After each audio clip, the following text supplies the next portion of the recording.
Hello, welcome back. This is my 20th video. We made it to 20. Well, I guess I'll just start. I know I said that I would do a video yesterday, or I was planning on doing the video yesterday, but I kind of got caught up and I was a bit exhausted yesterday, but it's fine. It's whatever. I kind of took like a long nap and then it was already pretty late when I woke back up, so I was like, just do it today or tomorrow, speaking from yesterday's perspective. Anyway, so yesterday I didn't do much, but I did finally finish Kings of Summer. I thought it was pretty good. I'd probably give it like a 4.5 out of 5 stars. I guess, yeah. I think I mentioned in our video, I thought the acting was pretty good. Really, the only thing I felt that like, oh god, Nick Offerman, Nick Offerman, I thought, his portrayal was a little, like, extreme. I don't know. Maybe it just came off as a little unrealistic to me. And then also, the main character, I think his name is Joe, right? But I forgot the actor's name. His like transformation into his dad as the story goes on, I thought it was a little like abrupt and not that gradual, but I don't know. It was alright. And also there was this really weird scene, like it is kind of funny. So like towards the end of the film, one of the boys, basically the plot of the film is these three boys run away to live in the woods. And towards the end of the film, one of these boys is kind of like considered the weird one out of the three of them. He's like in a jail cell, or not a jail cell. He's being like interrogated at a police station to if they can find out where the missing boy is through him. And there's this scene like police officers like really freaked out by him, and it turns in. I thought it I thought it was turning into like a Silence of the Lambs parody for a second because like for the kid, it like implies that the kid is like having a psychological torture effect on the police officer. I was like, where the hell did this scene come from? It like didn't fit with the rest of the film at all. And like yeah, it was kind of funny, but like I don't know. I don't think it really matched the tone of the rest of the film, but whatever. But I think the only other thing really is that I think I was trying a little too hard to be meaningful, which I think I mentioned in our video. But I did have like random shots of nature during like normal conversations and stuff, and like But besides that, I liked it a lot. I thought everything else was pretty good. So yeah, 4.5 out of 5 stars. So that was yesterday, and then today, um, oh sorry, and then yesterday I should mention that I also rewatched Airplane, the parody movie. I watched it a lot growing up. I don't think I don't think I've ever mentioned this, but me and my cousins, we kind of like all watched like, well, I know that Airplane is a National Lampoon movie, but like constantly growing up, we watched like National Lampoon, those movies, Airplane, those type of parody movies. Yeah, so I've seen it quite a few times, but I just decided to rewatch it yesterday. Just thought I would mention it. Yeah, it's still a really great comedy. Um, Not much else to say there, I guess. Um,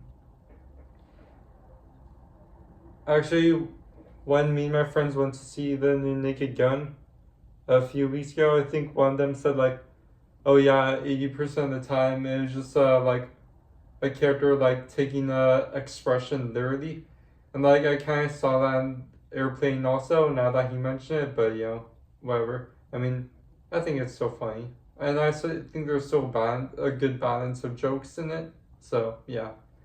So then moving on to today,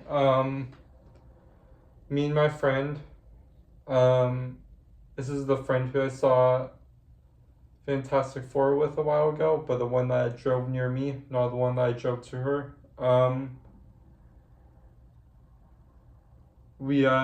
I went over to her house today, and we got the stand for lunch, which I mentioned that I got a few weeks ago in one of those videos, but it's like a burger place. Yeah, pretty good as always. And then we watched Iron Man in her house, which is actually good because if you've been keeping up with his videos, you'll know that I've been doing I'm trying to rewatch every Marvel film, not just the MCU ones, and rank them all.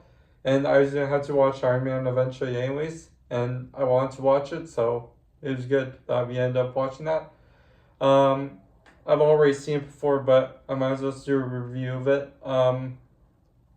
Yeah, I thought it was still pretty good.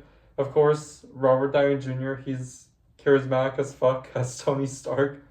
I mean, hindsight is almost, what, almost 17 years. The film came out the year after I was born, I think. So yeah, 17, 18 years. Yeah. Villain was pretty good as always, so guys staying. Really my only complaint is that the action scenes were pretty good. Also, I guess really my only complaint is that, it kind of lost me in the middle once Tony Stark gets back home from the being kidnapped. Kind of lost me a bit in the middle. I feel like it went on a little bit too long, but in the end it wrapped up nicely. So yeah, for some of the MCU, great film. Yeah, just crazy to think about that's what started it, the MCU. But like, what would happen if it never started? If it was just this one failed project, and then you had the post credits and Nick Fury, and then people just speculated what that might have been. But we don't live in that universe. We live in a universe where it got to the point where people are kind of sick of it now. Not me. I still love it, but I could understand people being sick of it. Yeah. I'd probably give it probably like a 4 out of 5 stars. It's definitely the best film in my MCU ranking so far. Definitely is number one at this point, but that's not saying much since there's only 3 films in the ranking, and one of them is about anthropomorphic duck, and the other one's about Ghost Rider, even though Ghost Rider only appears in probably a third of the movie. Yeah. So then I got back home and I just chilled for a while. I watched more of the Defenders, the show I was talking about that I've been watching. Yeah. I guess that's it really. As always, I'll be back. I'm definitely gonna try to post a video tomorrow because 8 a.m. the next day. So 8 a.m. on Saturday, I'm flying to Florida. So I'm only getting there to my grandparents' apartment at like 4 p.m. I think, Florida time, something like that. But I don't know if I'll be too tired from jet lag to make another video. So just in case, I want to have a buffer day. So I'll post one tomorrow so that if I'm too tired to post on the next day, it'll be alright because it will still be every 1 to 2 days. I'll still follow that system. So yeah. Guess that's it for now. As always, thank you to anyone and everyone who may be watching these videos, and I guess I'll see you in the next one.